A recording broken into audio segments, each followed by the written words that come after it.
បទចម្រៀងនេះខ្ញុំសូមផ្ញើជូនបរិយាម្នាក់ដែលខ្ញុំស្រឡាញ់ស្មើនឹងជីវិតរបស់ខ្ញុំ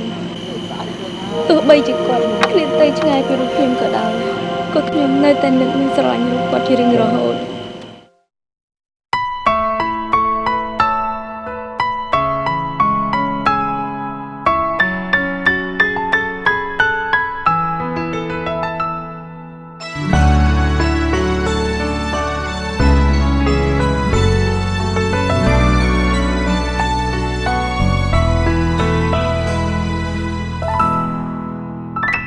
បើសិនប្រាប់ក៏អស់ចិត្តបើសិនអាណិតក៏គួរប្រាប់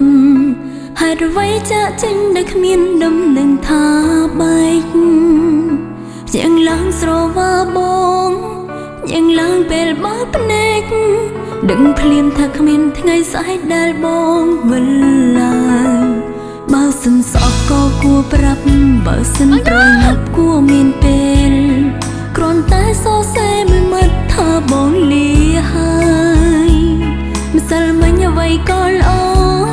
ថ្ងៃនេះរឿងល្អផ្លាំងប្ដូរហើយអូនមិនអាចយល់អ្វីឡើយបងគ្មានហេតុផលបើសិនឆ្លើយបើសិនមានកលគួរប្រាប់ចំឡើយធ្លាប់ប្រាប់អូនថាថ្ងៃក្រោយបងគ្មានហេតុផលធ្លាប់សូមឲ្យអូនលើកលែងធ្លាប់ប្រាប់ថារឿងនេះមិនអាចយល់ពេលមកដល់ហេតុផលក៏ត្រូវបាញ់ចប់បើសិនប្រាប់តើមានរឿងអ្វីបើសិនជាស្ដីតើអ្នកណាខន់គិតអ្វីបានជាមិនអាចប្រាប់អូនឲ្យស្ងប់រឿងអ្វីមិនអាចដោះស្រាយតើរឿងអ្វីទៅស្នេហាត្រូវចប់ក្នុងពេលដែលអូនកំពុងស្រឡាញ់បងជាងជីវិតអូន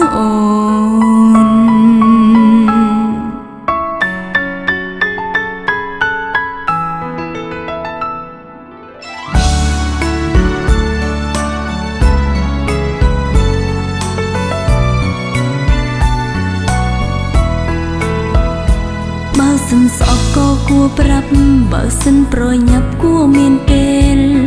គ្រាន់តែសរសេរមួយមាត់ថាបងលាហើយម្សិលមិញអ្វីក៏ល្អថ្ងៃនេះរឿងល្អផ្លាំងប្ដូរហើយអូនមិនអាចយល់អ្វីឡើយបងគ្មានហេតុផលបើសិនឆ្លងក៏អូនអាចយល់បើសិនមានកលគួរប្រាប់ចំឡើយធ្លាប់ប្រាប់អូនថាថ្ងៃក្រោយបងគ្មានហេតុផលធ្លាប់សូមឲ្យអូនលើកលែងធ្លាប់ប្រាប់ថារឿងនេះមិនអាចយល់ពេលមកដល់ហេតុផលក៏ត្រូវបាញ់ចប់បើសិនប្រាប់តើមានរឿងអ្វីបើសិនជាស្ដីតើអ្នកណាខត់គិតអ្វីបានជាមិនអាចប្រាប់អូនឲ្យស្ងប់រឿងអ្វីមិនអាចដោះស្រាយតើរឿងអ្វីទៅស្នេហាត្រូវចប់ក្នុងពេលដែលអូនកំពុងស្រឡាញ់បងជាជី